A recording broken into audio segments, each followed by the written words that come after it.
Hello everyone, आज के यानी कि 13 जून 2023 के करंट अफेयर्स इस वीडियो में कवर करेंगे टॉप क्वेश्चंस। चलिए स्टार्ट करते हैं। पहले लास्ट दिन का क्वेश्चन देख लेते हैं। Who has won the title of women's junior Asia Cup hockey? महिला जूनियर एशिया कप हॉकी का खिताब किसने जीता है? तो देखो, ये जीता गया है इंडिया के द्वारा और ये पहली बार है कि इंडिया ने वुमेन्स जूनियर एशिया कप जीता है हॉकी का। और किसको हराया है ये याद रख लो, साउथ कोरिया को हराया है। और कहाँ पे हुई है ये याद रख लो, जापान में। तो इंडिया ने जीता है साउथ कोरिया में प्रतियोगिता, साउथ कोरिया को हराया है और जापान में ये हुआ था, इतना याद रख लीजिए। अब स्टार्ट करते हैं पहले क्वेश्चन से। Who emerge as the champion in the men's single event at the French Open 2023? French Open 2023 में पुरुष एकल स्पर्धा में चैंपियन के रूप में कौन उभरा है? तो ये विनर है ऑप्शन बी, नोवाक जोकोविच जो है ये जीत गए हैं फ्रेंच ओपन 2023 की प्रतियोगिता को। तो देखिए, नोवाक जोकोविच जो है ये ऐसे पहले मैन बन गए हैं जो कि 23 ग्रैंड स्लैम टाइटल इन्होंने जीत लिया है, पहुंच गए हैं 23 ग्रैंड स्लैम टाइटल तक। इसके अलावा आपको याद होगा ऑस्ट्रेलियन ओपन भी इन्होंने ही जीता है, विंबलडन ओपन, इसके अलावा Laureus world sports person of the year ये 4 बार बन चुके हैं। तो बहुत सारी प्रतियोगिता ये जीतते रहते हैं। मेंस सिंगल में विनर है नोवाक जोकोविच, रनर अप हैं कैस्पर रूड। वुमेन्स कैटेगरी में किसने जीता है? मेंस में तो इन्होंने जीता है, वुमेन्स में जीता है ईगा स्विएटेक ने। और वुमेन्स कैटेगरी में रनर अप यानी कि जिनको हराया है वो है कैरोलिना मुचोवा। नेक्स्ट क्वेश्चन है, what is the theme of world day against child labour in 2023? 2023 में विश्व बाल श्रम निषेध दिवस की थीम क्या है? तो इसकी थीम है social justice for all and child labour, option C. World child labour जो है ये हर बार 12 जून को मनाते हैं। क्यों मनाते हैं? ताकि अवेयरनेस क्रिएट की जाए लोगों में, और जो भी चाइल्ड लेबर चल रहा है यानी कि बाल श्रम चल रहा है, बालकों से मजदूरी कराना, ज़बरदस्ती उनसे चीज़ें कराना, तो ये सब जो है इनको बंद करना, इसके लिए प्रयास उठाए जाएं, इसलिए मनाया जाता है world day against child labour. ये स्टार्ट किया गया था इंटरनेशनल लेबर ऑर्गेनाइजेशन के द्वारा 2002 में। इंटरनेशनल लेबर ऑर्गेनाइजेशन क्या है?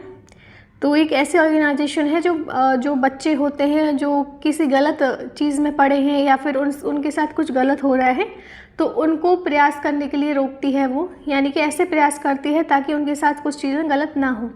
तो या फिर जो मज़दूर होते हैं उनके लिए ऐसे कदम उठाए जाते हैं, जैसा कि आपको नाम से दिख रहा है लेबर। इसके हेड हैं गिलबर्ट होंगबो, हेड क्वार्टर है इसका जिनेवा स्विट्जरलैंड में। एस्टेब्लिश हुआ था 1919 में, ये बना था International Labour Organization. Next question है, विच स्टेट लॉन्च्ड द मुख्यमंत्री लाडली बहना योजना? किस राज्य ने मुख्यमंत्री लाडली बहना योजना शुरू की है? तो ये शुरू की गई है मध्य प्रदेश के द्वारा। तो देखिए ये क्या है, हर महीने जो भी ऐसी मतलब वुमेन्स हैं जिनको ज़रूरत है पैसों की, तो 1000 रुपये हर महीने उनके जो बैंक अकाउंट है उसमें डिपॉजिट हो जाएंगे। और ये इनॉग्रेट हुआ है, जो चीफ मिनिस्टर हैं मध्य प्रदेश के शिवराज चौहान, उनके द्वारा ये इनॉग्रेट हुआ है। और इसका ऑब्जेक्टिव क्या है? एम्पावर करना है जितनी भी महिला हैं उनको फाइनेंशियल असिस्टेंस दे के, ताकि जो भी उनकी ज़रूरतें हैं वो खुद से उनको पूरा कर पाए। मध्य प्रदेश की बात करें तो राजस्थान के बाद ये सेकंड लार्जेस्ट है स्टेट एरिया वाइज इंडिया में। फॉरेस्ट इसमें 25.14% है इसका। गवर्नर इसके मंगू भाई पटेल हैं, चीफ मिनिस्टर शिवराज सिंह चौहान है, कैपिटल इसकी भोपाल है। नेक्स्ट क्वेश्चन है, United Nation World Food Programme has temporarily suspended food aid to which country? संयुक्त राष्ट्र विश्व खाद्य कार्यक्रम ने किस देश को अस्थायी रूप से खाद्य सहायता निलंबित कर दी है? इन्होंने इथोपिया की कर दी है रिसेंटली, यानी कि अब इथोपिया को ये जो खाने में सहायता दे रहे थे वो नहीं देंगे। 20 मिलियन के आसपास जो इथोपिया के जो लोग हैं वो डिपेंडेंट हैं खाने के सहायता को लेकर, क्योंकि वहाँ पे बहुत ज़्यादा ड्रॉट या फिर कॉन्फ्लिक्ट देखने को आप मिलेगा। अफ्रीका की जो कंट्रीज़ हैं उसमें बहुत ज़्यादा सूखा या फिर बहुत ज़्यादा कॉन्फ्लिक्ट है, तो खाने की सहायता की उनको बहुत ज़्यादा ज़रूरत है, फूड एड की। और ये जो है तो अब ऐसा फैसला यदि ले लिया गया है United Nation World Food Programme के द्वारा कि वो अस्थायी रूप से बंद कर देंगी, तो बहुत ज़्यादा प्रभाव ये पॉपुलेशन जो है इथोपिया की इसको डालेगा। अगर बात करें हम इथोपिया की, तो अफ्रीका की सेकंड मोस्ट पॉपुलस कंट्री है जिसमें माल न्यूट्रिशन यानी कि कुपोषण सबसे ज़्यादा आपको देखने को मिलेगा। United Nation World Food Programme एक इंटरनेशनल ऑर्गेनाइजेशन है जो कि यूनाइटेड नेशंस के उसमें ही है। ये फूड असिस्टेंट प्रोवाइड करती है वर्ल्ड वाइड। वर्ल्ड की लार्जेस्ट ह्यूमैनिटेरियन ऑर्गेनाइजेशन है, यानी कि जो इंसानों की सहायता करती है, ऐसे सबसे वर्ल्ड की लार्जेस्ट है ये United Nation World Food Programme. और लीडिंग प्रोवाइडर है स्कूल मील्स का। 1961 में ये फाउंड हुई थी। रोम इटली में इसका हेड क्वार्टर है। और FAO एंड UNGA ये फाउंडर्स हैं WFP के। Okay. Second summit of supreme audit institution of the G20 countries begin in.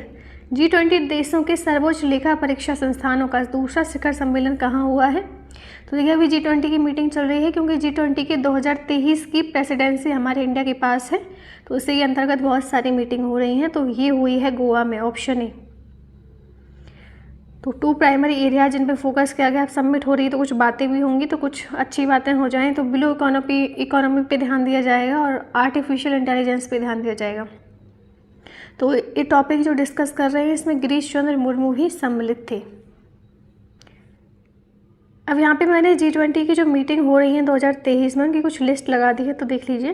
First Sherpa meeting Udaipur में हुई थी। फर्स्ट हेल्थ की working group meeting Thiruvananthapuram Kerala में हुई थी। फर्स्ट एजुकेशन की वर्किंग ग्रुप मीटिंग चेन्नई में हुई थी। फर्स्ट एम्प्लॉयमेंट की वर्किंग ग्रुप मीटिंग जोधपुर में हुई थी। First development group working meeting Mumbai में हुई थी। First finance and central bank duties meeting Bengaluru में हुई थी। First international financial architecture working group meeting Chandigarh में हुई थी। First framework working group meeting Bengaluru में हुई थी। अब यहाँ पे क्योंकि देखो 2 क्वेश्चन स्पोर्ट्स के आ गए हैं शुरू में, तो यहाँ पे जो भी 2023 में या 22 में कोई विनर रहा है किसी पर्टिकुलर स्पोर्ट कॉम्पिटिशन का, तो देख लीजिए। 15th men's hockey world cup 2023 Germany ने जीता है। खेलो इंडिया यूथ गेम 2023 महाराष्ट्र से विनर था। 2022 का फीफा वर्ल्ड कप अर्जेंटीना ने जीता है 3री बार।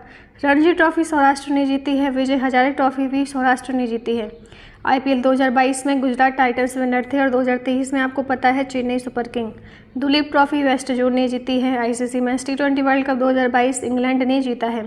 Pro Kabaddi League Jaipur Pink Panther ने जीती है 2री बार। ऑस्ट्रेलियन ओपन नोवाक जोकोविच ने, जो कि सर्बिया से हैं। वुमेन्स कैटेगरी में आलियाना सावलेंका ने, जो कि बेलारूस से हैं, इन्होंने जीता है। तो ऑस्ट्रेलियन ओपन भी इन्होंने जीता है। और मैंने आपको पहले क्वेश्चन में बताया फ्रेंच ओपन भी अब ये ही जीत गए हैं। बहुत ही फेमस प्लेयर हैं ये। Which institution launch the national campaign addiction free Amritkaal. किस संस्था ने राष्ट्रीय अभियान शुरू किया व्यसन मुक्त अमृतकाल?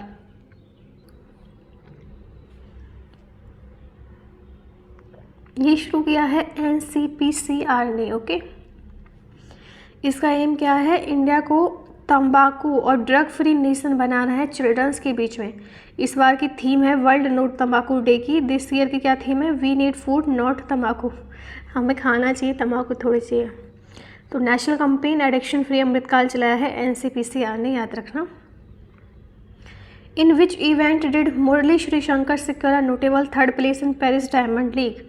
पेरिस डायमंड लीग में मुरली श्रीशंकर ने किस इवेंट में उल्लेखनीय 3रा स्थान हासिल किया है? इन्होंने किया है लॉन्ग जंप में 3रा स्थान हासिल किया है। तो इंडिया के लॉन्ग जंपर मुरली श्रीशंकर ने 3rd आए हैं ये पेरिस डायमंड लीग में, याद रख लेना। ये बहुत इंपॉर्टेंट क्वेश्चन है, इसको देख लीजिए। Who has been appointed as the CEO of Unique Identification Authority of India. भारतीय विशिष्ट पहचान प्राधिकरण, यानी कि जो आधार कार्ड वगैरह होते हैं, उनके CEO अभी नए नियुक्त हुए हैं, तो इनका नाम है अमित अग्रवाल, ऑप्शन ए। सुबोध कुमार सिंह एक और हैं, ये चुने गए हैं director general national testing agency के, और ये भी एक IAS ऑफिसर हैं अमित अग्रवाल। ये दोनों ही अलग अलग पोस्ट पे चुने गए हैं, तो लेकिन ये ज़्यादा इंपॉर्टेंट है, इसको देख लीजिए। अमित अग्रवाल चुने गए हैं CEO ऑफ UIDAI।